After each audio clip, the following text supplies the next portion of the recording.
ազատ մարդը նա է, որ կառավարվում է Աստծով։ Դու գիտես բարին եւ չարը եւ կարողանում ես բարին կատարել։ Այո, այսինքն ոչ ամեն ինչն է թույլատրելի, որ մարդը ինչ ուզի անի։ Իր կամքով համաձայնվում է կատարելու Աստծո կամքը։ Հա, ազատ ենք մեղքից, բայց դա չէ որ ազատ ենք ինչ ուզենք անենք, ելին գնենք այդ նույն խնդիրների մեջ։ Մենք մեր ազատ կամքով Հիսուսին ընդունում ենք, դավանում ենք Տեր, ուզում ենք հավից ծառայենք եւ ուզում ենք հավիտյան ծառա լինենք նրա։ Տեր օրհնի քույրեր եղբայրներ, այսօր մեր հովվական զրույց հաղորդումն է իմ սիրելի հոյ Արտուրի եւ Արմինեի հետ Վալենսիա քաղաքից Իսպանիայի։ Շատ ուրախ եմ որ դուք այստեղ եք, մատ համով հետաքրքիր զրույց ունենանք։ Այսօրվա մեր թեման ազատություն թեման է։ Լայն թեմա է, շատ խորը թեմա է, որ ասենք քրիստոնյան ինչքանով է ազատ, ինչ է նշանակում ազատություն եւ այլն եւ այլն։ Իմ առաջի հարցն է, ինչ է նշանակում լինել ազատ։ Բարի երեկո, մեզ նույնպես շատ հաճելի է ու ասենք հատկապես որ հիմա այս թեման ենք քննարկելու, կարծում եմ որ շատերին օգտակար կլինենք։ Ինչ է նշանակում լինել ազատ, իմ կարծիքով, իմ տեսակետից, ասենք ազատ մարդը նա է, ով ազատ է առաջնորդվելու իր զգացմունքներից կամ ասենք իր ցանկություններով կամ նաև կարող ենք ասել որ կողմնակի ճնշումներով։ Ազատ մարդը առաջնորդվում է, ինչպես որ Սուրբ Գիրքն է ասում, հոգևոր մարդը, քրիստոնյա մարդը Աստծո խոսքով, իր ուղեցույցը Աստծո խոսքն է։ Ու եթե մարդը առաջնորդվում է իր զգացմունքներով, իր ուզածով, իր կամքով եւ նաեւ ղեկավարվում է դրանցով, դա նա չի կարող համարվել ազատ մարդ։ Արտուր ջան, Ազատություն ինքը գլոբալ հասկացողություն է, ասենք տարբեր մարդիկ տարբեր կերպով են հասկանում ազատությունը, բայց եթե նայենք Աստվածաշնչյան ազատության մասին, հենց Հիսուսը, որ եկել է այս աշխարհ, առաջի բանը, որ Հովսեփը ընդունեց, դա հրեշտակի պատգամն էր, որ Հիսուս պետք է գա մեզ ազատի մեղքից։ Որտեղ ամենամեծ ծառա լինելու պատճառը այս երկրի վրա, որ մարդիկ գիտեն, որ կա մեղք, գիտեն, որ դա վատ բան է, բայց ազատ չեն դրանից։ Բայց Աստվածաշունչը, հենց Հիսուսը սովորացրեց, որ երբ որ կիմանաք ճշմարտությունը, եւ այդ ճշմարտությունը ձեզ կազատի ինչից, ծառա լինելուց, այն բաներից, որոնք որ անգամ նույնիսկ դու չես ուզում, բայց դրանից ծառա եմ։ Հայրյա ժողովուրդը դրա մասին ասեց, որ իբր մենք ծառա չենք, բայց Հիսուսը ինքը ասեց, եթե դուք ծառա եք մեղքի, մեղք եք գործում, ուրեմն դրա ծառան եք։ Այո։ Ազատություն թեման ինձ եթե ես բացատրեմ ըստ Աստվածաշնչի։ Իսկ բացի Աստվածաշնչից, օրինակ աշխարհիկ մարդիկ շատ են ասում մանավանդ Եվրոպայի, մենք Եվրոպայում ենք, այստեղ ես ազատ մարդ եմ, նկատի ունեն ֆինանսը, նկատի ունեն խոսքի ազատությունը եւ այլն, պետական ինչ-որ բաներ, այստեղ ոնց են կարծում։ Իրոք ազատ են, թե այս ինչի մասին է խոսքը։ Եթե նայենք, ասենք ընտանեկան հարաբերությունների մեջ եւ ընդհանրապես որպես անհատ մարդ, ճիշտ է ու լավ է, ասենք որ մարդը ցանկացած մարդ ունենա որոշակի, ասենք անկախություն կամ ազատություն, կլինի ֆինանսական, կլինի խոսքի եւ այլն, որտեղ Աստված ստեղծել է անհատներ, ասենք մարդը ինքը անհատականություն է ու ասենք տվել է մեզ ազատ կամք, այսինքն դա նշանակում է, որ մարդը իրավունք ունի ունենալու իր կարծիքը, իր ասենք մտածելակերպը կամ ապրելու կերպը, բայց ասենք ստեղ հետաքրքիր մի բան կա, որ այդ մարդիկ էլ, որ ասում են մենք ազատ ենք եւ այլն, բայց երբ որ միաժամանակ այդ ամենի հետ մեկտեղ ասենք մարդը միշտ կենտրոնացած է, թե ինչ են մտածում իր մասին, թեկուզ կլինի իր հագնվելու եւ այլն, ասենք տարբեր կողմերից, ասենք ինչ են մտածում, ինքը կախված է շրջապատի կարծիքներից, թեկուզ ունենա ֆինանսական անկախություն կամ ասենք խոսքի ազատություն եւ այլն, միևնույնն է չի կարող ասենք այդպիսի մարդը ազատ լինել, որովհետեւ ինքը միշտ կախված է թե ինչ կմտածեն իր մասին, ինչ են խոսում իր մասին եւ այլն։ ասենք ազատությունը այնպիսի բան է, որ նայած տարբեր բնակավարներին, ասենք, վերաբերվում։ Չենք կարող միանշանակ մի ուղղությամբ նայել։ Ընդհանրապես աշխարհի կյանքում, երբ որ մարդ, ասենք, ուզում է իր ցանկությունները կատարել, եւ պետությունը, ասենք, կառավարությունը թույլ է տալիս, դե սահմանափակ, որտեվ կա երկրում սահմանադրություն, օրենք, Այո, այսինքն ոչ ամեն ինչն է թույլատրելի, որ մարդը ինչ ուզի անի։ բայց սովորաբար մարդը ուզում է այդպես ապրել։ Ոնց որ ինքն է ուզում, տես լինի։ Բայց ազատություն հասկացողությունը իրականում նա է, որ դու գիտես բարին եւ չարը եւ կարողանում ես բարին կատարել։ Դու ազատ ես։ Դու ազատ ես կատարելու մեջ բարին։ Ոչ միայն մտածելու այդ մասին, որտեղ շատերն են իմանում բարին, բայց ազատ չեն անել բարին, որտեղ իրանք ծառա են իրաց ցանկություններին, այս կյանքում ամեն մարդ ինքը իր մտածելակերպ ունի, իր հասկացողությունը ունի, բայց ոչ ճիշտ է լինում այդ հասկացողությունը։ Բայց երբ որ դու ազատ ես անելու բարին, դա նշանակում է դու ազատ մարդ ես։ Իմ կարծիքով։ Այո։ Կարելի ասել, որ Աստված տալիս է ապաշխարող մարդուն կատարյալ ազատություն։ Թե Աստված տալիս է չափաբաժնով կամ մի մասը ազատության, հետո մյուս մասը, հետո ըստ հայտնության, ըստ լուսավորման, այ ոնց ենք մենք տեսնում, ոնց է Աստված գործում այդ հարցում։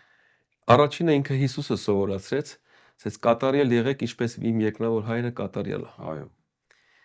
Բայց այդ կատարելությունը, ասենք, երբ որ մարդ, նույնիսկ մենք համարում ենք այդ մարդուն ազատ մարդ, բայց դա հասկացողության խնդիր է նաև։ Այսինքն, երբ որ իրան լուսավորվում է ճշմարտությունը, կյանքի մեջ կատարված, ասենք, իր հասակի չափով, ոնց որ Աստվածաշունչը սովորացնում է, ինքը իր հասակի չափով հասկանում է, ասենք, տարիների ընթացքում հասկանում է շատ ավելի խորը բաներ, որ միջև այդ չէր իմանում։ Ցանկացած ժամանակ, երբ որ իր կյանքի մեջ ինքը հայտնաբերում է այդ ճշմարտությունը, ինքը ազատ է լինում այն բաներից, որոնք իր կյանքի մեջ կան, այսինքն, որ դրանք Աստծո կամքը չեն, օրինակի համար։ Երբ որ մարդը գալիս է Աստծուն, դա չի նշանակում, որ միանգամից ինքը կատարյալ է դառնում, բայց ժամանակի ընթացքում ինքը մաքրվում է, սրբվում է, դա այդ հոգևոր աճն է, որը կոչվում է սրբացման process-ը, իր հոգևոր աճի ժամանակ Սուրբ Հոգին բացահայտում է այն ինչ որ Աստծուց չի մեր կյանքում, որ դուրս հանի մեր կյանքից։ Եվ դա նշանակում է ազատ եւ կատարյալ կյանք։ Ամեն ջան, դու ոնց ես կարծում։ Կարծում եմ, որ ասենք, եթե ազատ ես եւ ասենք հիմա այդպիսի խոսք կա, չէ, ասենք աշխարհում ասում են արա ինչ որ ուզում ես, սիրտդ ինչ ուզում է, որտեվ դու ազատ ես, դու ազատ մարդ ես, բայց իրականում ասենք ազատ չի այն մարդը, որ անի ինչ որ սիրտն է ուզում, այլ իրապես ազատ է այն մարդը, որ կարողանա կառավարի իր զգացմունքները, իր ուզածը, իր ցանկությունները։ Այսինքն դու սա գալի կներես Արմեն ջան, դու սա գալի մարդու զգացմունք, մարդու մարմնական որոշակի ցանկություններ այդքան էլ ճիշտ չեն, որ ինքը պետք է կառավարի։ Եթե մարդը կառավարվում է իր զգացմունքներով, շատ հաճախ սխալվում է։ Ինչի, որովհետև ասենք զգացմունքները, այսինքն ես ինչ եմ ուզում կամ ինչ եմ զգում, իրականում շատ ժամանակ չի համապատասխանում մեր զգացածը, մեր ուզածը իրական, ասենք, ինչ որ պետք է արվի։ Օրինակ հասարակ մի բան, եթե մարդը, ասենք, առավոտյան արթնանա, ասենք, ասի ես այսօր չեմ ուզում աշխատանքի գնալ, զգում եմ, որ ասենք ես չպետք է գնամ, ղեկավարվի իր, ասենք, ուզածով, ռիթմը չի համապատասխանում, ինչպես է, ասենք, հա, ու ասենք այդպեսի շատ, ասենք ես մի շատ, ասենք, շատ պարզ օրինակ բերեցի, բայց իրականում այն մարդը, որ ղեկավարվում է իր սրտի ցանկություններով, որտեվ Սուրբ Գիրքն ասում է խաբեբա է սիրտը, ասենք մենք մարդիկս ասում ենք լսի սրտի ձայնին եւ չար, այո,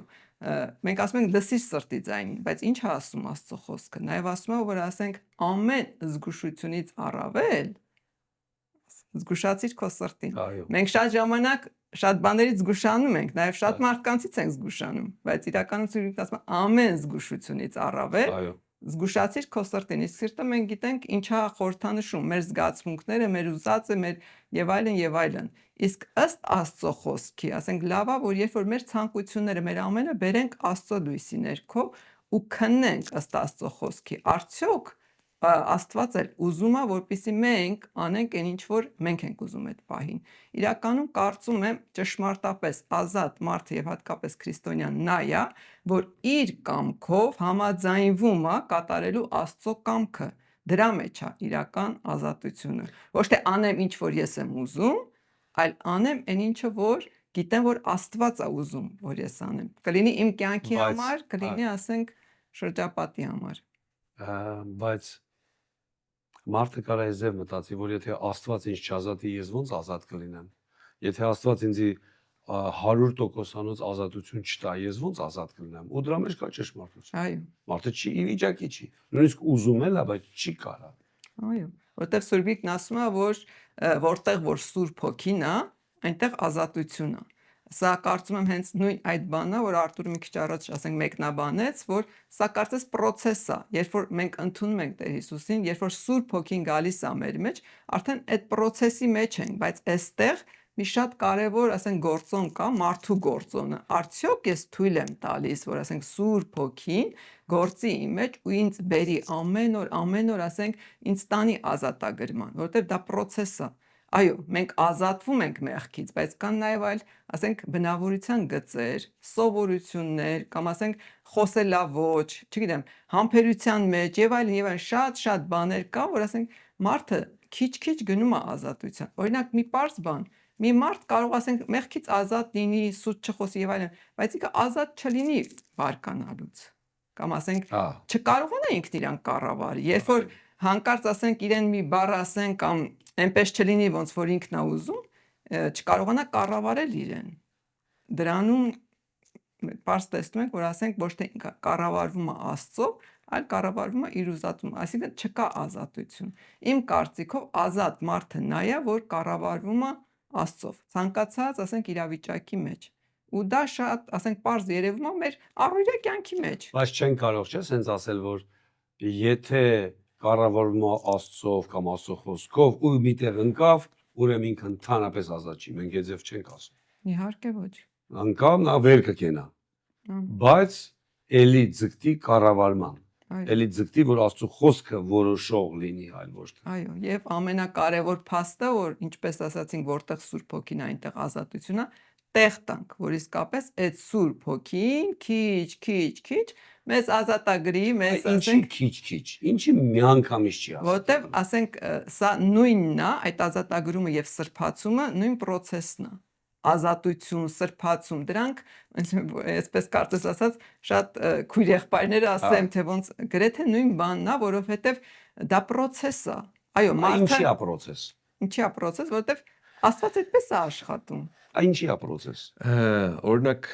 շատ լավ բան ասվեց, ասենք օրինակի համար մենք հայտնաբերում ենք մեր մեջ սխալը։ Պողոսը հայտնաբերեց ինքը ասում Սուրբիկն ասում է, որ շատ նախանձավոր էր։ Նույնիսկ նախանձավոր էր այնքան, որ եկեղեցին հալածեց։ Ու այդ նախանձի պատճառով ինքը ուզում էր Աստծուն հաճեցներ։ Ու եկավ, երբ որ Քրիստոսին գտավ, նրան բացվավալի ավելի խորը բաներ իր բնավորության, իր էության, իր բնության մեջ։ Եվ ինքը այսպեսի խոսք ասեց. ով կազատի ինձի այս մահկանացու մարմինը։ Ինքը դա հավատքի մեջ էր ասում։ Այսինքն իր մեջ տեսավ, որ ինքը ազատ չի։ Եվ մտածեց, ով ինձ կազատի այդ մահկանացու մարմնից։ Հետաքրքիր է, շարունակությունը ասում է, որ կյանքի հոգու օրենքը ինձ ազատեց մեղքի եւ մահվան օրենքից։ Ինչպես որ մենք ծնվեցինք մեղքի մահվան օրենքն էր գործում մեր մեջ։ Մինչ ճանաչել է Հիսուսին։ Նույնիսկ ասենք մենք իմանալով լավը, իմանալով ասենք բարին, բայց չենք կարողանում անենք։ Բայց երբ որ սկսեց գործել մեր մեջ կյանքի հոգու օրենքը, որտեղ երբ որ մենք Հիսուսին ընդունում ենք մեր մեջ, ոչ թե մեր մտքի մեջ ենք ընդունում, այլ ընդունում ենք մեր սրտի մեջ։ Հիսուսին ասեց, եթե որդին ազատի, ճշմարիտ ազատ կլնեք, ճշմարտապես ազատ կլնեք։ Մենք չենք խոսում խաբկանքի մասին։ Օրինակի համար այսօրվա դրությամբ կար ասպիսի գաղափարներ, որ հովիվը կամ քարոզիչը կամ չգիտեմ մարգարեն պետք է աղոթի քեզ համար, որ դու ազատագրվես։ Ու ամեն անգամ գալիս են ու աղոթում են, որ ազատագրվի, նույն մեղքից։ Բայց դա այդպես չի։ Ոչ ոք չի կարող քեզ ազատագրի։ Դա պետք է Սուրբ Հոգին քեզ ազատագրի։ Եվ երկրորդ սխալ հասկացողությունը կա, որ իբրև մտածում են, որ եթե իրանք չեն կարող ապաշխարեն, եթե իրանք չեն կարող իրանք ազատ լինեն, ուրեմն եթե իրանք ազատ չեն ապրում, ուրեմն Աստված իրանք չի ազատ է։ Դա էլ է սխալ։ Որտեղ Աստված մեր տեղը չի ապաշխարելու։ Մենք պետք է ապաշխարենք։ Այսինքն սպասում չլինի, որ Աստված ապաշխարել։ Այո, մենք Կամ քույր կամ եղբայր կամ papa, mama, սպասում ենք, որ իբր եթե Աստված ինձ չի ազատ, ես էլ ազատ չեմ, տենց չի։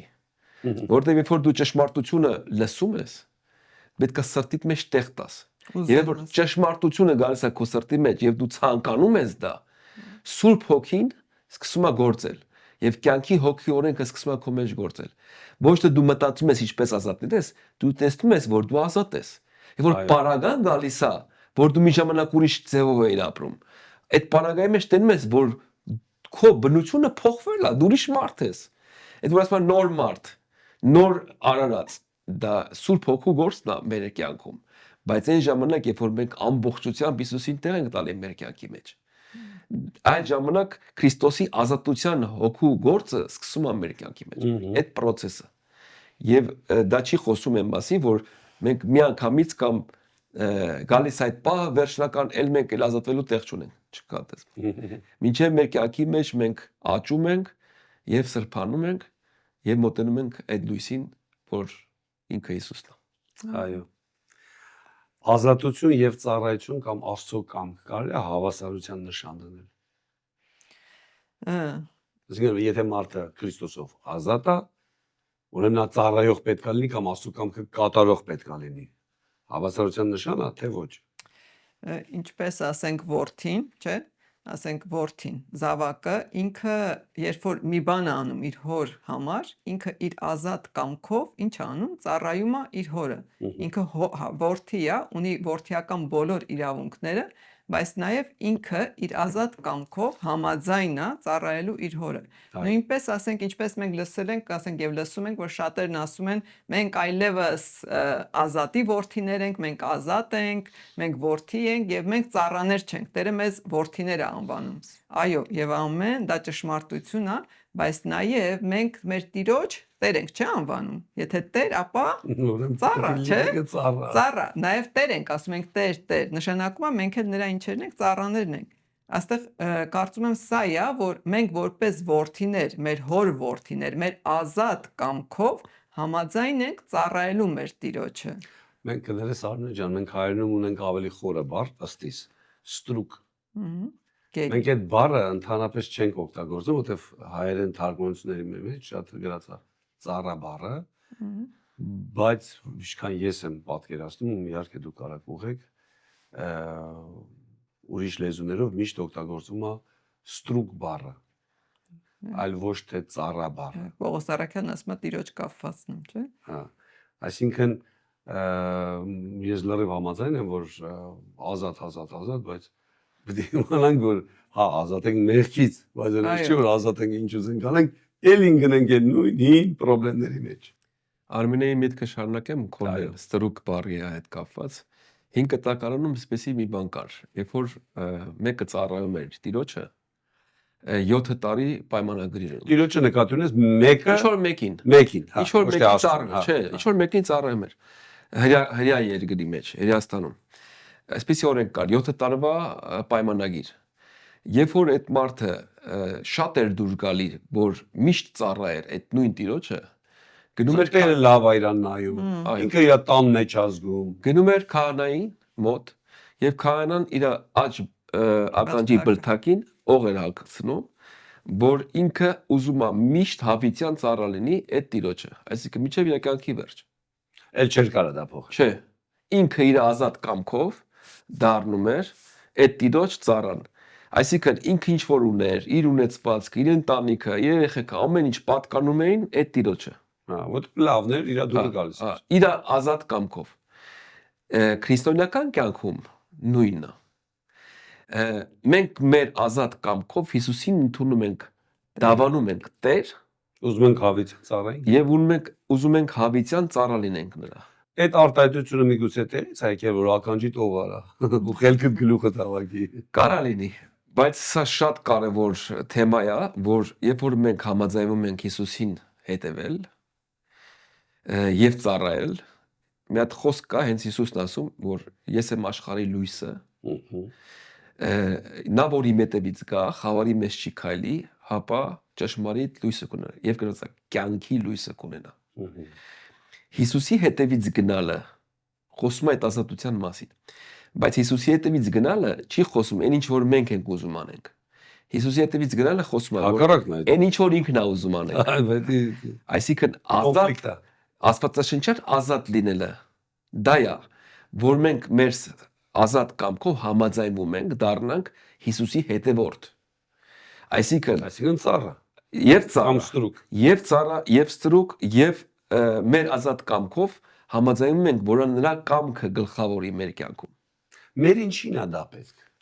Շատ։ Օրինակ ինչ ենք ուզում տենց, մեզ այն էլ ազատ կամքով։ Իրականում, ասենք, մարդիկ կարծում են, որ սա կարելիների ու չի կարելիների կյանք է, կամ ասենք որոշները կարծում են, որ սա ասենք բռնությանը ենթարկվում մարդիկ անելու կամ չանելու սա, բայց իրականում, եթե մենք ճանաչենք Տիրոջը, ճանաչենք մեր Հորը, իսկապես ճանաչենք նրա կամքը, մենք ինչի ենք մեր ազատ կամքով ընտրում նրա կամքը, որովհետև մենք հավատում ենք, հասկանում ենք եւ տեսել ենք շատ անգամներ, որ իր կամքը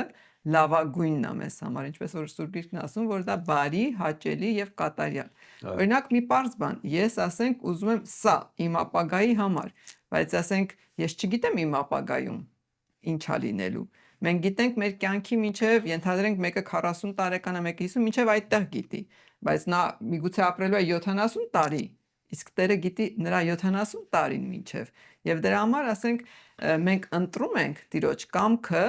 որովհետև հավատում ենք, որ նրա ծրագրերը լավագույնն են մեզ համար, ամբողջությամբ վստահելով իրան։ Այո։ Ու դա Տերը ապացուցում է, եթե կարելի է այդպես ասել։ Շատ ժամանակ մենք համոզվել ենք դրան փորձառաբար, եւ դա է պատճառը, որ մենք ընտրում ենք իր կամքը։ Այսինքն հասկացել ենք, որ եթե մենք ենք սկսում ապրել, ելի հայտնում ենք նույն ճահիճի մեջ։ Այո։ Համար գալիս ենք Տիրոջ, ասում ենք Տեր ջան, դու առաջնորդի, որ ոչ թե եթանք ներքև, այլ բարձրանանք վերև։ Այո։ Շարունակեմ այդ, ասենք, միտքը այդ հարցը, ինչի համար ենք ուզում Աստծո հետևից գնանք։ Ենել ազատ կամքով ենք դառնում ենք ծառա։ Երկու, ասենք, պատճառ կա։ Առաջինը այս երկրավոր կյանքում, որ մենք հասկացել ենք, որ Աստվածը բարի է։ Աստծո մեջ ոչ մի խավար չկա։ Ինքը կատարյալ բարի է, այսինքն Աստծո կամքը կատարյալ է մեր համար։ Դա ինչպես Արմենեն ասաց, մենք փորձառաբար հասկացել ենք։ Եվ երկրորդը հավատացել ենք Հիսուսին։ Հիսուսի պատգամը, որ բերեց այս աշխարհին, սա էր հավիտենական կյանք։ Այո։ Մենք անկախ նրանից, որ մենք հիմա ապրում ենք այս երկրի վրա 70-80-100, Հիսուսը բերեց հավիտենական կյանքի գաղափարը, որ մենք պետք է ապրենք հավիտյան։ Մարդինք հավիտենական էակա։ Եվ դա կախված չի իր հավատալուց կամ չհավատալուց։ Մարդը հավիտյան պետք է ապրի, բայց այդտեղ հարցը որտեղ պետք է ապրի։ Հիսուսին հավատալով, Աստծուն հավատալով եւ տարբեր տեղեր կա։ Այո, եւ ավետարին հավատալով։ Սուրբ ասում է կամ կա Աստծո հետ, կամ առանց Աստծո։ Հավիտենականության մեջ։ Աստծո հետ դա Աստծո արքայության մեջ նրա հետ։ Իսկ առանց Աստծո Սուրբ տարբեր բաներ ասում, կրակի լիճ, պատեղ, դժոխք, դրանք բառեր են, որոնք որ իրական բաներ են։ Դժոխքն էլ հավիտենական չի, որտեղ կա Աստծո դատաստանը, որ ամեն մեկը դատվի իր արածների համար եւ պատասխան տա ինչ որ արել է։ Դժոխքը դա այդ վայրն է, որ սպասում են հոգիները միջև դատաստանը։ Բայց մենք հավատում ենք, որ Աստծո հետ երկնային թագավորության մեջ մենք պետք է ապրենք։ Այս երկիրը պետք է անցնի, ամեն ինչ անցնելու է։ Եվ մենք հավիտենական ենք։ Դրա համար ենք հավատում Աստծուն։ Ոչ թե հավատում ենք, որ լավ ապրենք, փորձանք չլինի մեր հետ, ասենք միշտ ճիշտ բաներ անենք, այլ մենք հավատում ենք, որտեվ Հիսուսի պատգամին հավատացել ենք։ Մենք հավատում ենք, որ Հիսուսն է միակ ճշմարտությունը եւ հավիտենական կյանքի ճանապարհը։ Նա ցենց հարցել, ավելի ցենց պրակտիկ հարց, մարդ ասում է ես շնորհով ազատվել եմ, ինձ եկեղեցում ոչ մեկ իրավունք չունի ասի ես ինչ անեմ։ Ինձ մի ասեք, էս արա, այն արա։ Եթե պետք է ինձ հենց Աստված ասում ինչ անեմ ես։ Այսինքն ոնց ենք նայում ենք։ Իրականում մեր Աստվածը ինքը կարգ ու կանոնի Աստված է։ Երբ որ ասենք մենք կարդում ենք, Աստծուն ճանաչում ենք, ասենք Աստվածաշնչի միջոցով, իր խոսքի միջոցով։ Այո։ Երբ որ կարդում ենք Ծննդոց գրքից սկսված, Աստված կարգ ու կանոնի Աստված է։ Այո։ Ասենք ամեն բան կարգ ու կանոնով է արվում։ Եկեղեցին էլ պատկանում է Աստծուն։ Ասենք Սուրբ Գիրքը գիտենք տարբեր կերպ անվանում, ասենք Քրիստոսի մարմին եւ այլն եւ այլն, Աստծո տուն եւ այլն։ Աստծո տուն ու ասենք ինչպես ցանկացած տուն, ընտանիք ինչ ունի իր մեջ, կարգ, կանոն, չէ, հակառակ դեպքում չի կարող դա զարգանալ, ասենք աճել, քաոս, իսկապես ասենք երկիրն է, չէ, ունի իր կարգ ու կանոն եւ այլն, առավել եւս Աստված, ասենք որ ինքը կարգ ու կանոնի Աստված է, իր եկեղեցին ինքը ուզում է տեսնի կարգ ու կանոնի մեջ։ Եթե եկեղեցուն պատկերացնենք ցանկացած մեկը անի ինչ որ իր սիրտը ուզում է, արդյոք դա կհամարվի ընտանիք կամ դա կհամարվի Քրիստոսի մարմին։ Պատկերացրեք, ասենք ասում ենք, չէ, Քրիստոսի մարմին, այս ձեռքս անի ինչ ուզում է, այս ոտքս անի ինչ ուզում է ու կողքից մեկը նայում է։ Ինչ կա։ Դա հիվանդություն կդիտվի։ Իհարկե։ Ոչ ճիշտ, աննորմալ եւ։ Ասեն այս մարդը, ինչպես ասում ենք, չէ, ասենք նորմալ չի, այս մարդը հիվանդ է, այս մարդը բժշկության կարիք ունի։ Իրականում, ասենք, դա է պատճառը, որ եկեղեցում պետք է լինի կարգ ու կանոն, որպես ընտանիք, որպես, ասենք, Քրիստոսի մարմին եւ այլն, որպիսի այդ մարմինը, այդ օրգանիզմը, որտեվ եկեղեցին դա գործող օրգանիզմ է երկրի վրա։ Աստված գործում է իր եկեղեցու միջոցով։ Եթե չլինի կարգ ու կանոն, անհնար է, որ ասենք, կարողանա որպես գործող օրգանիզմ անի այն ամեն ծրագրերը, որը որ Աստված ուզում է անի։ Ու իսկապես ասենք դա շատ կարևոր բան է, որ եկեղեցում ամեն մարդ լինի իր տեղում։ Ու ասենք կարգ ու կանոնի մեջ կա ազատություն։ Իսկ ամեն դեպքում, երբ որ մեկը եկեղեցու անդամ ասում է ով ջան կամ եղբայրներ, քույրեր, ինձ մի ասեք ես ինչ անեմ։ Ես ազատ մարդ եմ, ես ազատ մարդ եմ, ինձ որևէ ձև մի ասեք։ Այ Հովիվ, դու ինչ ես անում, ինչ ես ասում։ Տերորտնի, իրականում շատերն են գալի եկեղեցի եւ շատերը ուզում են փրկվեն։ Ուսենք շարունակաբար գալիս են եկեղեցի։ Շատ անգամներ մենք եկեղեցի գնում ենք, շատ մարդիկ, եւ ասում ենք, որ ինքը ինչ անի։ Ասում ենք Տեր, էսի արա, սարա, նա արա, եւ մի հատ ցուցակ ենք տալի ասում, որպեսզի բարակ չմնա Աստված։ որ Աստված մեր ուզածները անի։ Բայց երբ որ մենք հետևորդ ենք դառնում Աստծո, երբ որ գալիս ենք եկեղեցի, ասում ենք Տեր, ինչ ես ուզում որ ես անեմ։ Եվ երբ որ ասում ենք ինչ ես ուզում որ ես անեմ, ոնց որ Արմենն ասաց, որ Քրիստոսի մարմինն է եկեղեցին, եւ Քրիստոսի մարմինը, ինչպես գրված է, նաեւ գլուխ ունի։ Այսինքն գլուխնով է Քրիստոսը միանշանակ։ Աստված դել է եկեղեցուն պատասխանատուներ, հովիվ, ծառայողներ, առաջնորդական խումբ եւ դրել է կանոնադրություն եւ հավատամք, որոնք որ ասենք առաջնորդում են եկեղեցին։ Ես ինչ եմ ուզում անեմ, ես ինչպես եմ ուզում ապրեմ, ամեն մեկս մենք ենք որոշում, բայց Քրիստոսի ծառա լինելու համար մենք առաջ պետքա որոշում կայացնենք, որ ինչպես Հիսուսն ասեց, եթե մեկ ուզում է իմ հետևից գալ, պետք է առաջ իր անձը ուրանա ու խաչը վերցնի իմ հետևից գա։ Այսինքն պայմաններ կա, հենց այնպես չի։ Եվ պայմաններ կա, եւ ասենք ես ինչ ուզում եմ, այնց եմ անում, այտենց չի։ Մենք պետք է կարողանանք լսել Աստծո ձայնը ու անել նենց ոնց որ ինքն է ուզում։ Իսկ եթե եկեղեցում օրինակի համար տեսնում են մեր շնորհքը, մեր տաղանդը կամ որևէ բան, ու մեզ առաջարկում են, առաջնորդում են, մենք պետք է մի անգամ չասենք, չէ, այտենց ես չեմ ուզում։ Պետք է աղոթենք, միգուցե Աստված է ուզում, Աստված է խոսում այդ եղբոր միջոցով, իմ պատասխանատուի, որպեսզի այն շնորհքները, այն բաները, որոնք որ մենք Աստծուց առել ենք,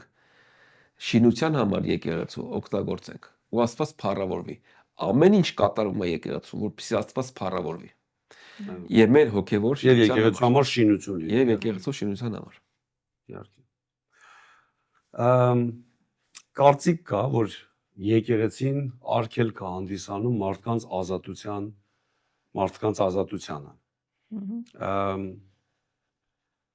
նախ որտեղից այդպես կարծիք կամ միգուցե դա ճիշտ կարծիք է, որ հենց եկեղեցին կանչված աղ լինել, լույս լինել, այս մասին ինչ կարելի ասել։ Իրականում ասենք դա ճիշտ, ասենք հարցային առումով, որ այո, շատ մարդիկ կարծում են, որ ասենք եկեղեցի հաճախելով կամ նրանք, որոնք գնում են եկեղեցի, ընկնում են մի ցուցակի մեջ, ինչպես սկզբից ասենք մի քիչ առաջ ասացի, որ ասենք կարելիներ չի կարելի կամ արգելվում այնտեղ որոշ բաներ անել, բայց իրականում ազատ է այն մարդը, որ կարող է չանել, ինչ որ ինքը ուզում է։ Իրականում ազատ չի այն մարդը, որ անում է ինչ որ ուզում է, այլ ազատ է այն մարդը, որ գիտի ճիշտը ու անում է ճիշտը։ Մի պարզ Ճիշտ օրինակ, նկատի ունենք Աստծո խոսքը։ թեկուզ շատ ժամանակ, Որտեվ հա, մարդը մտածում է իմ ճիշտը, հորոխբորս ճիշտը, պապայիս ճիշտը, դա նույնպես եւ նաեւ ասենք շատ դեպքերում մարդը ինքը գիտի, որ ինքը սխալ է անում։ Ինքը ճիշտ չի, բայց ինքը ազատ չի չանելու։ չանելու համար, այո։ Ինքը ազատ չի, ինքը չի կարողանում չանի։ Սովորական, թեկուզ ասենք աշխարհիկ մարդը, շատ մարդիկ կան գիտեն, չէ։ Օրինակ, բարձ օրինակ, խաղամոլը, չէ։ Ասենք խմողը, հարփողը։ Օրինակ մեկ եկավ կամ եկեղեցի, հա, միանգամից իմանում որ խմել չի կարելի, ասում է եկեղեցին արգելան Էլ չեն թողի ոչ խմեն, ոչ ասենք SS բաները անեմ, կամ ասենք ուրիշ այլ բաներ անեմ, հա, կամ գնամ իմ ցանկությունների հետևից, բայց իրականում ինչի մեջ է ազատությունը, ճշմարիտ ազատությունը։ Արդյոք դրա մեջ է, որ ես անեմ ինչ որ սիրտս է ուզում, այլ իսկապես անեմ այն ինչը որ ճիշտն է։ Իրականում ճշմարիտ ազատ մարդը նա է, որ կարողանում է անել կամ ասենք որոշումներ կայացնել այն ինչը որ ինքը գիտի ճիշտ է ու կարողանում է այդ ճշտի մեջ ապրել։ Ինձ թվում է, Մի պարզ օրինակ բերեմ, ասենք եղել են մեր պատանիներից, երիտասարդներից, որ իրանց դպրոցում ասել են, այ դու քեզ չեն թողում, քեզ չի կարելի ծխել, քեզ չի կարելի դիսկոտեկա գալ եւ այլն, ու եղել է ասենք օրինակ մեր երեխեքից ասել են, այ դու չես կարա չգնաս, այ դու չես կարա չեմ, բայց ես կարամ։ Հիմա դե դու մտածի։ Ասենք դրա մեջ ինձ թվում է Պրոբլեմը գալիս է նաև սրանից, որ մարդը համոզում է անդամ լինի եկեղեցու, փրկված Աստծո ժողովրդի մեջ լինի։ Համել ինքը ոնց ուզում է ապրի։ Դրա համար է եկեղեցին արգել հանդիսանում։ Օրինակի համար ես որպես հովիվ եկեղեցու, երբ որ սովորացնում եմ աշակերտական դպրոց ունենք մենք ամեն ժամանակ, նորերը որ գալիս են, իրանք պետք է աշակերտական դպրոց սովորեն միջև ջուրի մկրտություն։ Ես ասում եմ Աստվածաշնչով իրանց իրավունքները որպես եկեղեցու անդամ եւ ասում եմ այն պարտականությունները որպես եկեղեցու անդամ, որովհետեւ երբ որ մենք դառնում ենք եկեղեցու անդամ, դառնում ենք Քրիստոսի մարմնի անդամ։ Մենք մեծ պատասխանատվություն ունենք։ Որն է այդ պատասխանատվությունը, որ մենք Քրիստոսի մարմնի անդամ դառնալով պետքա ներկայացնենք Քրիստոսին այս երկրի վրա։ Ամբողջ նպատակ Աստվածաշնչի որ եկեղեցին կարողանա Քրիստոսին ճիշտ Քրիստոսին ներկայացնի այս աշխարհին, որ մարդիկ տեսնեն Քրիստոսին, որտեղ օդի մեջ Քրիստոս չեն տեսնում։ Ինչպես որ խոսքն ասում, որ կտեսնեն ձեր սերը միմյանց նկատմամբ, ու կասեն, որ դուք իմ աշակերտներն եք։ Դա խոսք չի, դա բառեր չի։ Դա Քրիստոսն է, որ մեր մեջ երբ որ թույլ եք տալի բնակվի, այդ սերը չի, որ ես քեզ սիրեցի, դու ինձ սիրեցիր։ Այդ սերը անշահախնդիր սերն է, որ բխում է մեր մեջ, երբ որ մենք տեղ ենք տալի Քրիստոսին, աղբյուրն է կյանքի։ Այդ ժամանակը որ մեր կյանքի մեջ երում է, եւ մենք պարտավոր ենք ապրելու ըստ այդ եկեղեցու տեսքի պատկերի, ինչպես Քրիստոսի պատկերն է, որտեղ պատկեր ասվածը դա միայն նմանությունը չի։ Պատկեր ասած ասում են քո որդի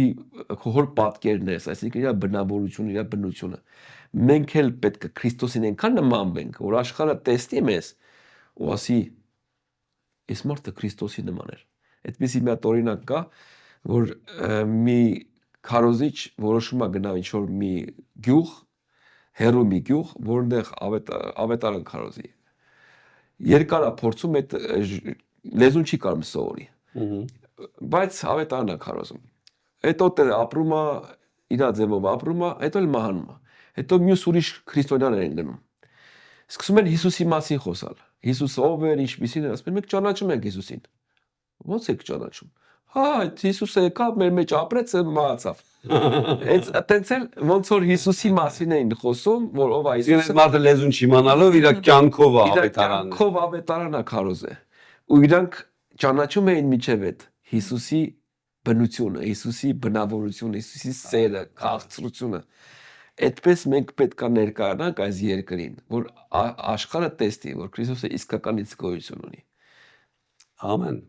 Ու Տեր Հիսուսը ինքը, ասենք, լինելով Աստված, Աստծո որդի, ասենք, երկրի վրա ասեց, որ ասենք եկել եմ ոչ թե անելու իմ կամքը, այլ եկել եմ կատարելու իմ երկնավոր հոր կամքը։ Այո։ Արդյոք դրա մեջ չկար ազատություն։ Ասենք Դա մեջ կար ճշմարիտ, իշխանություն, դա այո։ մեջ կար զորություն, իհարկե։ իրականում, ասենք, ես այսպես եմ մտածում, որ ազատ մարդը նա է, որ չի վախենում թեկուզ խոնարհ լինի, չի վախենում, որ ծառայի, որովհետև ինքը իսկապես ազատ է մարդկանց կարծիքներից ու տեսակետներից եւ Այո։ ընդհանրապես ինքը չի վախենում, որովհետև ինքը ազատ է, ինքը պատասխանատու է Աստծուն։ Ամեն։ Եվ վերջի հարց ունեմ, սա ավելի է տեղական եկեղեցու մեջ, ինչպես պետք է հասկանալ ուսմունքային ազատությունը։ Տեղական եկեղեցում, որոնք են այն սահմանները, որ մի կողմից պահպանվի եկեղեցու միասնությունը, բայց մյուս կողմից չկորցվի կարծիքի ազատությունը եւ չվերածվի բռնապետական տենց մթնոլորտ։ Այսինքն մի կողմից միասնությունը կարևոր է եկեղեցում, բայց մի կողմից էլ մարդը իր կարծիքն ունենա, բայց մյուս կողմից էլ չդա վերածվի բռնապետական, այ ինչ կարելի է սրա մասին։ Շատ կարևոր է էսի հարցը, որ մեր եկեղեցում պետք է ես իմ կարծիքը ու եկեղեցուն երբ որ սովորացնում ուսմունք, ավետարան։ Օրինակ, այսպեսի հասկացողություն, մեր եկեղեցում մենք այդպես ենք հավատում։ Այդ հասկացողությունը ես չեմ ընդունում։ Ինչի՞։ Որտեղ մենք Աստվածաշնչին ենք հավատում։ Երբ որ ուսմունք ենք սովորացում, ասենք մեր եկեղեցու ժողովրդին, պետք է իրանք կարողանան հասկանան ավետարանը ինչ է ասում, ոչ թե ես ինչ եմ ասում։ Որպես իրանք համոզվեն, որ ավետարանը իրանք ավետարանի մեջ այդպես գրած։ Մենք ապրում ենք սենց, մենք ունենք այսպիսի վարդապետություն, որտեղ ավետարանն ասում, ոչ թե մեր եկեղեցու հովիվը։ Այո, եկեղեցու հովիվը իր ուսմունքը տալիս է, որտեղ ունի, եւ ինքը պատասխանատուն է, բայց էդի պետքա դառնա ամբողջ եկեղեցու ուսմունքը, որպեսզի իրանք ոչ թե ունենան այո իրանք ազատ կարծիքը, որտեղ վարդապետությունները, գլխավոր վարդապետությունները պետք է եկեղեցում լինի, որպես ասենք ուսմունք, բայց կան կարծիքներ, կան սովորություններ, որ կարա տարբեր լինի, ասենք տարբեր եկեղեցիներում։ Ունես չի որ մենակ մեր եկեղեցին է ճիշտ։ Այ դրան է, ես այդ հարցն եմ Այդպես բան չկա, որ մեր եկեղեցին է ճիշտ։ Այդպես մի հատ պատմություն կար, որ մի միսիոներ պատմում էր, ինքն էլ բապտիստ էր, ասում էր, որ մեկը գնում է երկինք, մեկը երկնքում հրեշտակը տանում է եկեղեցիներն ացուց տալիս։ Այս մեթոդիկան եկեղեցին է, այնտեղ որտեղ շատ շուխուրա, շատ ասենք բարձր երգում են, աղոթում են, դա պենտեկոստ եկեղեցին է։ Այստեղ բապտիստերն են։ Ասում են ինչի Հիսուս։ Ասում որտեղ իրանք գիտեն մենակ իրանք են երկնքում։ Ուրիշ եկեղեցի էլ չկա։ Այդ հասկացողությունը, որ մենակ մեր եկեղեցին, մեր ուսմունքը, ասենք բռնատիրական, բայց օրինակ եթե ես համարեմ մեր եկեղեցու ուսմունքը հենց այն ավետարանի ուսմունքն է, դրանից զատ ճիշտ չի, գալիս ենք էլի տեղ։ Ուսմունքը, բայց կոնկրետ սովորությունները, երբ որ դառնում է ուսմունք, այդտեղ է սխալը։ Սովորությունը պետք է ուսմունք չդառնա։ Երբ որ ասենք մեր եկեղեցին սենց անում, ունակ եկեղեցը կածապը տալի, մյուսը ծապ չի տալիս, եւ դրա ասում են ուսմունք, բայց դա ուսմունք չի։ Դա տարբեր ընտանիքներ, տարբեր, ասենք նիստուկած ունեն։ Ծապտվողներ կան։ Նիստուկած ունեն։ Մշակույթը շատ կարևոր է։ Եվ մշակույթը եկեղեցիներ կան աֆրիկական, որ այնպես պարեր են պարում, որ նայեք կարող ասենք այս մարդիկ հաստատ դժոխք են նրանում։ Բայց մենք չենք որոշում ով է երկին գնալու։ Ինչ լավ է որ մենք չենք որոշում։ Արք Տիրոջը։ Փրկությունը Քրիստոսի ձեռքի մեջ է եւ ավետարանն է ճշմարիտ ուղին։ Դրա համար ասենք մենք բոլորս ավետարանին ենք գնում։ Բացատրությունները, հասկացողությունները տարբեր են, բայց գլխավոր վարդապետության մեջ կա ողջամիտ վարդապետություն, որ մենք ընդհանուր եկեղեցիները աշխարհում տիեզերական եկեղեցին կարելի ասել։ Նույն վարդապետություն, ինչպես Նիկեայի հանգանակը, ինչպես դրանից հետո Քալկեդոնին, որ հաստատվել է վարդապետությունը, որ Հիսուսը եւ մարդ էր եւ Աստված երկրի վրա, կատարյալ մարդ, կատարյալ եւ մնացած բոլոր վարդապետությունները։ Արմենայք ինչ կասես։ Ես ասենք իրականում որ խոսեցինք, եթե մարդը գալիս է եկեղեցի ու մտածում է դա բռնապետական է, ստիպում են եւ այլն, եթե մենք իսկապես վստահենք Աստծուն ու ապրենք իր կամքի համապատասխան, դա մեր լավի համար է։ Պարզապես այստեղ հավատքի խնդիր է։ Երբ որ մարդը իսկապես հավատում է, որ ամեն այս գրվածը, օրինակ, այսպես ապրի, այնպես արա, կամ ասենք, ամեն բնագավառի համար կա Աստծո խոսքում։ Եթե մարդը հավատա, կանի։ Եթե չհավատա, իրեն ոչ ոք չի կարող ստիպել, որքան էլ ասենք իրան սովորացնես, ասես, բայց իրականում դա ոչ թե բռնություն է, այլ իսկապես ասենք ազատություն է, որ դու, ինչպես խոսացինք, ազատ կամքով ընտրում ես կատարելու Աստծո կամքը, համաձայն Աստծո խոսքի, որտեղ հավատում ես,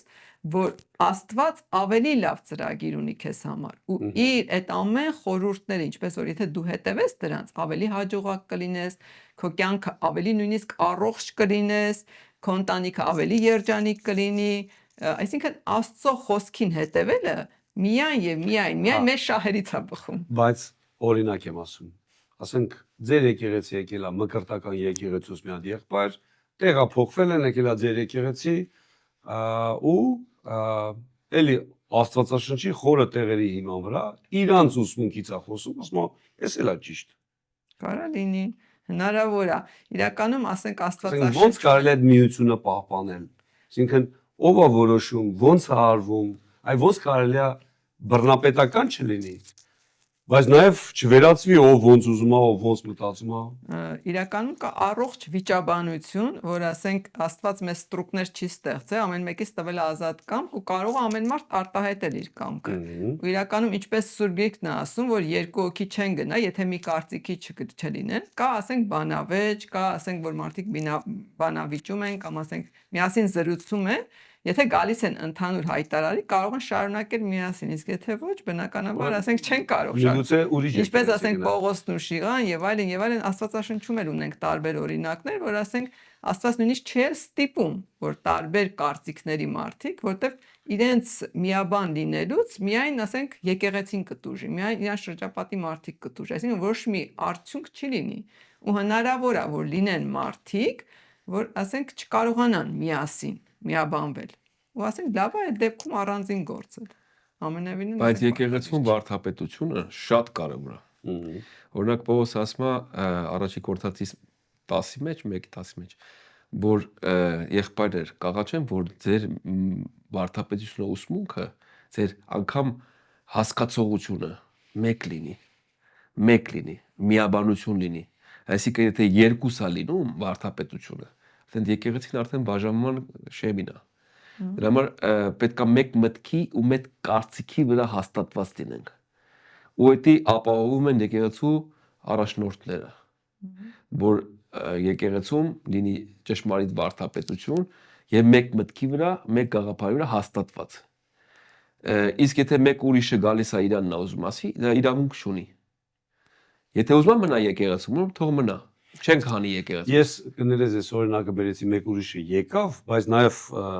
ավետարանը ինչ է զգուշացնում, ես Պողոս Առաքյալն է զգուշացնում, որ ձեր մեջ վեր կկենան մարդիկ, որ չեն խնայի հոտը եւ այլն եւ այլն։ Այսինքն մարդը նույնիսկ մեր մոտ է ապաշխարել, այսօրվա դարի, այսօրվա խնդրեմը ի՞նչն է։ Մեկ էլ ինքը նստելա մի հատ ինչ-որ բլոգերի կամ մի հատ ինչ-որ աստվածաբանի, ասենք ուղղափառ աստվածաբանի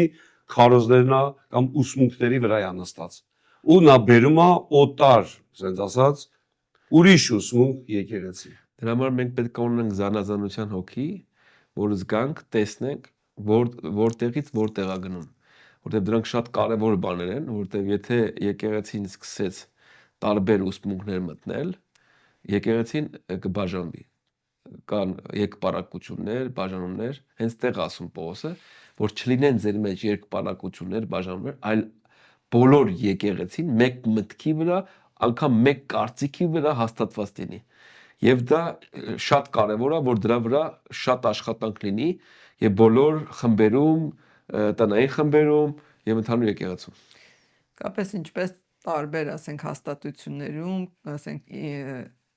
կարևոր է միաբանությունը, ու եթե եկեղեցում չլինի միաբանություն, չի կարող, ասենք, Աստված այնտեղ գործել ու նաև չի կարող հաջողակ լինել ու չի կարող հետևել այն ծրագրին, որ Աստված է ուզում, որովհետև Աստված ինքը միաբանության Աստվածը Հայր, Որդի, Սուրբ Հոգի եւ այդ երեքը մեկ են, գրված է, որ երկնքում երեքն են վկայում ու նրանք մեկ են։ Եվ ասենք Տերն էլ եկեղեցում գործում է միաբանության մեջ։ Ու երբ որ կա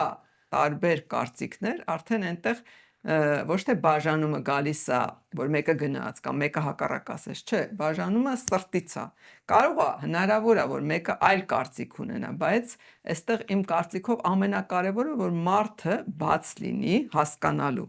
ոչ թե անպայման իրենը ասելու, այլ հասկանալու, ասենք բաց լինի, բայց այնուհանդերձ, եթե նույնիսկ չէր ուզում հասկանալ կամ մնում է իր կարծիքին, Աստված, ինչպես որ ասացիք, ասենք կարգ ու կանոնի Աստվածը, եկեղեցում էլ դրել է իր կարգը ու դրել է հովիվներ, չէ, վարդապետներ, ուսուցիչներ եւ այլն, պատասխանատու եկեղեցու ինքը հովիվն է կերակրելու, չէ, հովիվի գործը ինչ է, իր հոտը տանի, արոտ, չէ, կերակրի, հոգ տանի, պաշտպանի եւ Աստված պահանջելու է, ասենք, հովից, ում որ հանձնել է իր հոտը հանձնել է հովի, որովհետեւ հովիվը առաջնորդի կերակրի սովորեցնի ու չի գալու, ասենք, չի պահանջելու այն կողքի մարդուց, այն որ ուրիշ կարծիք ունի, Այսինքն պահանջելու է հովից։ Այսինքն հովներ պետք է ասես չմտածի դե ոչինչ մի տարբեր ուսմունքներ, տարբեր կարծիքներ, կարևորը որ տպավորություն չլինի, որ ես բռնատիրական ինչ-որ բաներ եմ անում, իմ ուզածով պետքա լինի։ Շատ լավ, ասենք, օրինակ կա դրա համար, ես ինչ եմ անդադ շեշտում, որ հատկապես հովին է վերաբերվում, որ չտրվի շրջապատի կարծիքներին ու չառաջնորդվի կարծիքներով։ Սա շատ կարևոր, ասենք, մի հատ օրինակ եմ ուզում բերեմ, որ Աստված ինքն է ինձ հայտնի, ես միշտ, ասենք, մտածում եմ, ասում եմ, Տեր, ինչու Մովսեսը եւ ոչ Ահարոնը։ Չէ՞ որ Ահարոնը հենց քո ժողովրդի մեջ էր։ Ինչու, ասենք, Մովսեսը, որ գնաց անապատ, գնացել է, ասենց կոպիտ ասած Աստված համոզում էր, որ Մովսես գնա։ Ահարոնը այնտեղ պատրաստ կանգնած էր։ Ինչու Մովսեսը։ Ու Աստված ինձ այս օրինակով բացեց, որ հիշում եք այն հատվածը, որ ժողովուրդը, երբ որ Մովսեսը բարձրացավ լեռը 40 օր, ժողովուրդը ասեց մեզ համար ասենք մեզ համար Աստված կառուցի, չէ՞ որ այն Մովսեսը որ մեզ հանեց Եգիպտոսի երկրից հիմա ուր է եւ այլն, ու առաջնորդ էին ուզում։ Ու իրենք Ահարոնի միջոցով, այսինքն ճնշում գործադրեցին Ահարոնի վրա, ու Ահարոնը չկարողացավ ասել ոչ։ Հորդ կառուցել։ Այդ որտեղից ենք իմանում, որ երբ որ Մովսեսը իջավ, չէ, բարկացած եւ այլն, Ահարոնն ինչ ասեց, այս ժողովուրդը ես վախեցա նրանցից։ Այսինքն ինքը այդ ճնշումներին չդիմացավ։ Ինքը ազատ չէր, որ աներ Աստծո կամքը։ Այո։ Դրա համար Աստված Մովսեսին էր ընտրել, որովհետեւ Մովսեսին, ասենք, ինքը մի մարդ էր, որ թեև այո, ասում էր ես չեմ կարող խոսել եւ այլն, բայց ինքը շատ ուժեղ բնավորություն ուներ ու ասենք ինքը Աստծուն էր հետևում։ Ամեն իրավիճակի մեջ կախված չէր մարդկանց կարծիքներից, կախված չէր ճնշումներից եւ այլն, հենց ճշմարիտ ազատությունը դրա մեջ է։ Ու Աստված ինքն է դնում մարդիկ, հովիվներ։ Կարող է, ասենք, կողքից նայենք, մենք մեր չափանիշներով մտածենք այս մեկը միգուցե ավելի հարմար էր, բայց Աստված ինչին է նայում, սրտին է, չէ՞ նայում։ Այո։ Իսկապես, ասենք, Աստված դնում է մարդիկ ու հենց նրանցից է պահանջելու։ Այնպես որ հովիվների գործը կրկնակի պատասխանատու գործը։ Սրանով երևի վերջացնենք այսօրվա հաղորդումը, իհարկե կարելի է ել ավել խոսալ, ել ավելի խորանալ, ընդլայնվել, որտեղ այդ ձևի թեմա է, տարբեր օրինակներ, բայց սրանով մենք կվերջացնենք։ Եղեք ազատ, ծառայեք Տիրոջը ու փառք տվեք Աստծուն, Տեր օրհնի կհանդիպենք։ Ամեն, Տեր օրհնի։ Տեր օրհնի, շնորհակալություն։